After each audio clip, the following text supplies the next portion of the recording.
Shirley to you, Shirley Brim. I've known Shirley for almost 2 years now, and during that time, she has generously shared some of the knowledge of her Native American cultures with me, particularly the twisted hair tradition. This tradition uses teachings and shamanic practices selected from a number of different Native American spiritual traditions. She is passionate about her studies and her practices, and she experiences balance and respect for the natural world in indigenous animism. So you will appreciate her knowledge and her wisdom as she shares her stories this evening, and together we'll explore the sacred feminine in American spirituality. Here's Shirley. Thank you. I hope you don't mind if I sit while I talk. Is that okay with everybody?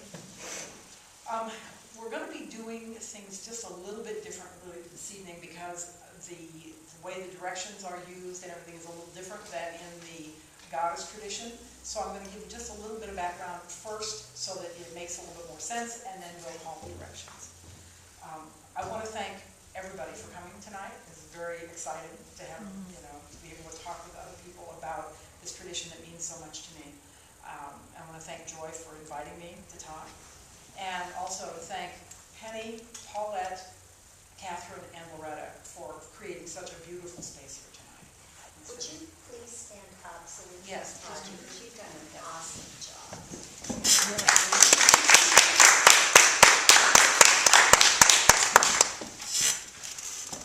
Okay, the topic of my talk is the sacred feminine in Native American spirituality. The tradition that I studied is called the Twisted Hair Métis Medicine Path. I'll explain what that means in just a moment. It was the Twisted Hair Métis Medicine Society Council of Elders told Harley Swifter Reagan in so I read this today, in about 1975, I believe, gave him permission to teach these traditions beyond just the native circles. He is half Cherokee and half Irish.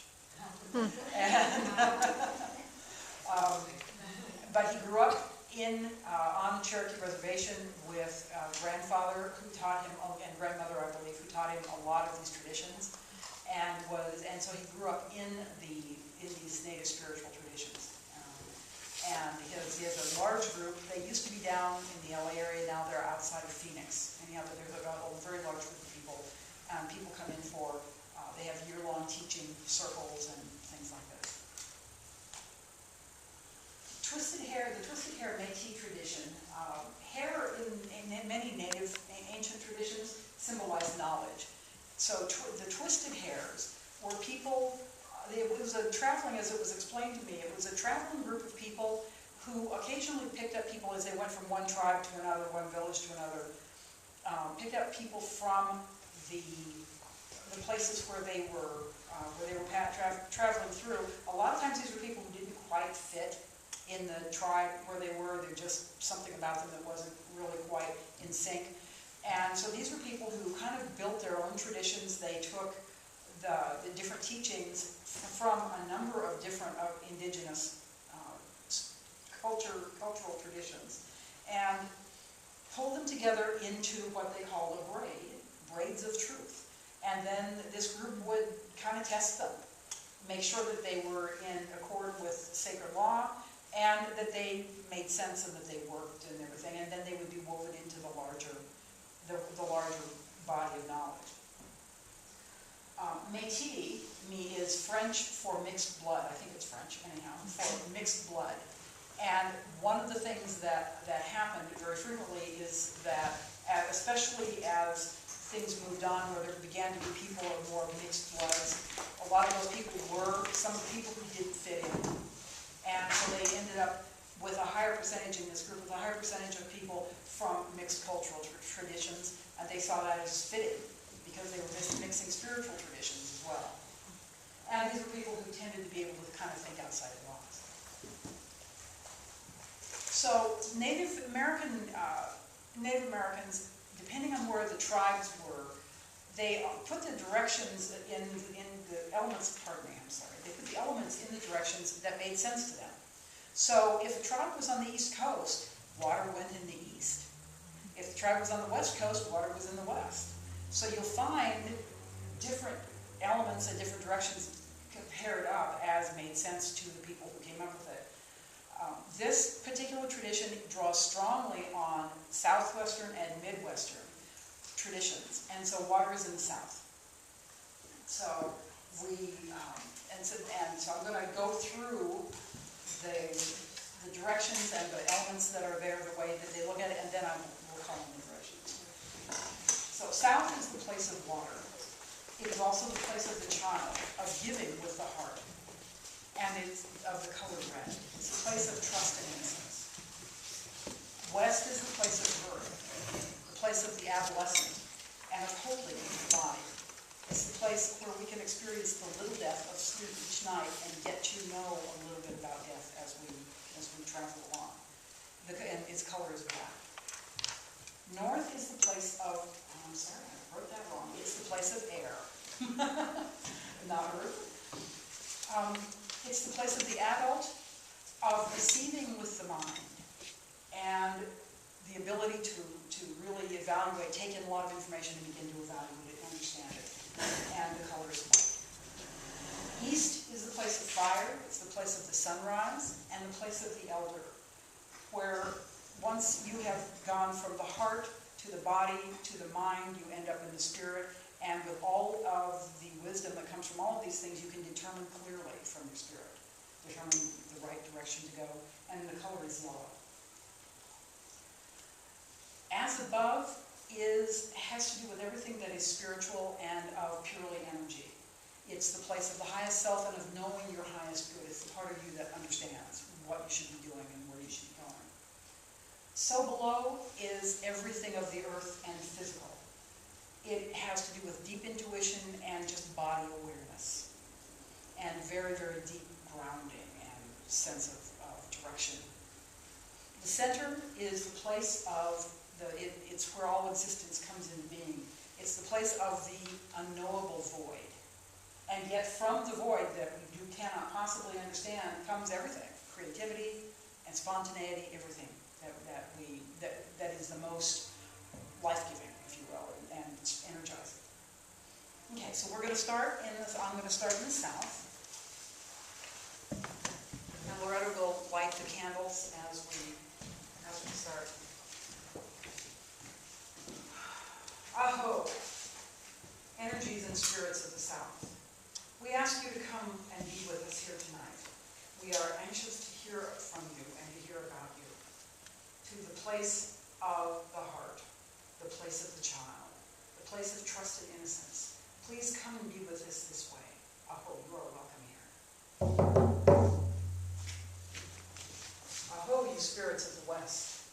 To the place of earth and of our bodies, the adolescence that brings us pain and joy, and to knowing in our bodies and holding that information.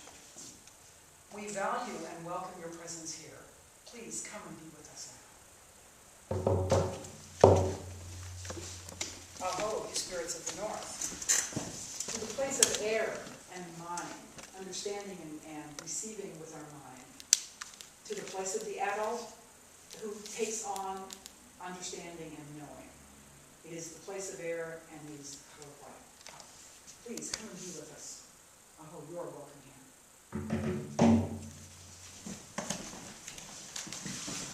Aho, you spirits of peace.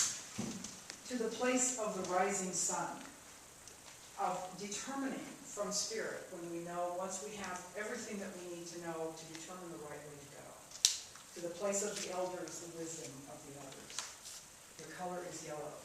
We ask you to come and be with us here tonight in just exactly the right way. Oh, you are welcome here. To the as above, to the spirit realm that we sense, even if we can't necessarily see it. To the part of ourselves that knows the right direction to go, even if we forget to listen sometimes.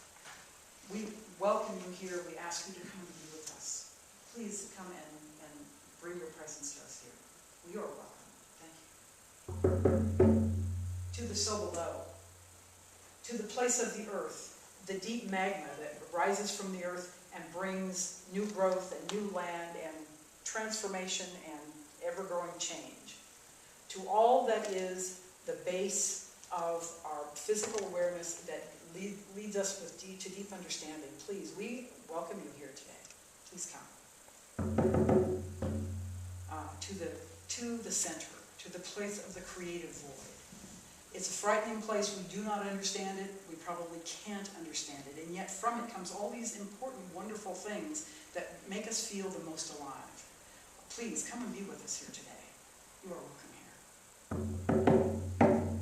Oh, thank you.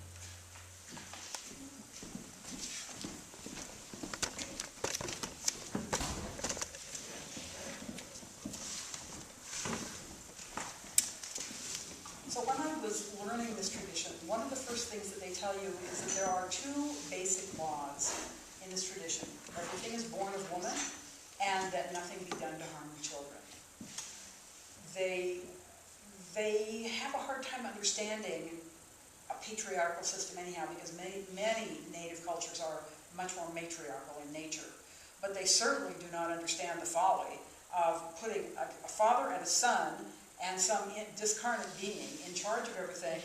And how does that work? Where does the son come from if there's no mother? Anyhow, so to them, the Great Spirit is great-grandmother Wakan and great-grandfather Sasquan. Without two, they understand that nothing can happen, and a man by himself can never give birth to anything. A woman by herself needs a little help to be able to give birth.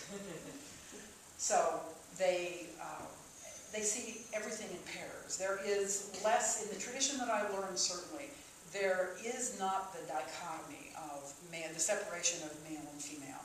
It's a much more balanced thing, which I always appreciated.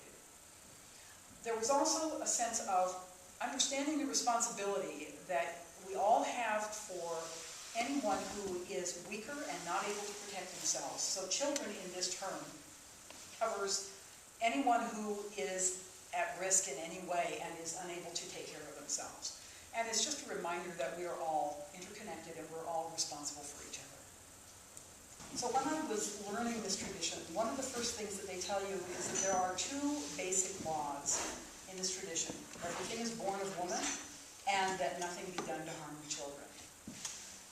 They have a hard time understanding a patriarchal system anyhow, because many native cultures are much more matriarchal in nature. But they certainly do not understand the folly of putting a father and a son and some discarnate being in charge of everything. And how does that work? Where does the son come from if there's no mother? Anyhow, so to them, the Great Spirit is great-grandmother Wakan and great-grandfather Sasquan. Without two, they understand that nothing can happen, and a man by himself can never give birth to anything. A woman by herself needs a little help to be able to give birth. So they see everything in pairs. There is less, in the tradition that I learned certainly, there is not the dichotomy of man, the separation of male and female. It's a much more balanced thing, which I always appreciated. There was also a sense of understanding the responsibility that we all have for anyone who is weaker and not able to protect themselves. So children in this term covers anyone who is at risk in any way and is unable to take care of themselves. And it's just a reminder that we are all